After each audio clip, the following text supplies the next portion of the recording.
ఆంధ్రప్రదేశ్లో ప్రస్తుతం YCP MLC Duvvada family issue హాట్గా మారి రోజుకో కథ తెరపైకి వస్తూ ఉంటుంది. ఈ మొత్తంగా వివాదానికి దువ్వాడ శ్రీనివాస్ ఇంటి నిర్మాణం ప్రధాన సమస్యగా తేలింది.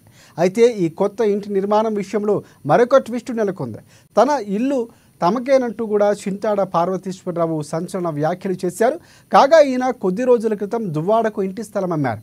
అయితే ఆ స్థలానికి సంబంధించి తనకు ఇంకా 60 లక్షల రూపాయలు ఇవ్వాలని పార్వతీశ్వరరావు మీడియా ముందుకు వచ్చారు. తనకు ఇవ్వాల్సిన 60 లక్షల రూపాయల చెక్కు దువ్వాడ క్లియర్ చేయలేదని, తనకు రావాల్సిన డబ్బులకు బదులుగా ఇంటిని రికవరీ చేసుకుంటానని కూడా పార్వతీశ్వరరావు చెప్పుకొచ్చారు.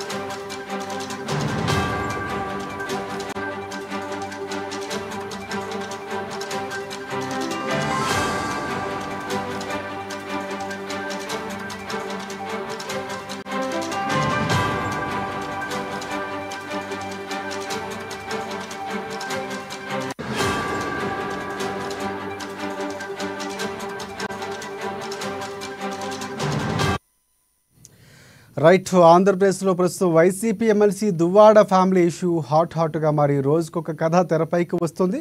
ఈ మొత్తం వివాదానికి దువ్వాడ శ్రీనివాస్ ఇంటి నిర్మాణమే ప్రధాన సమస్యగా తేలుస్తోంది. అయితే ఈ కొత్త ఇంటి నిర్మాణం విషయంలో మరొక ట్విస్ట్ ఇప్పుడు తెరపైకి వచ్చింది. తన ఇల్లు తమదేనంటూ చింతాడ పార్వతీశ్వరరావు సంచలన ఆరోపణలు చేశారు.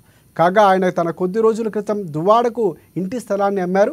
అయితే ఆ స్థలానికి సంబంధించి తనకు ఇంకా 60 లక్షల రూపాయలు ఇవ్వాలని పార్వతీశ్వరరావు మీడియా ముందుకు వచ్చారు.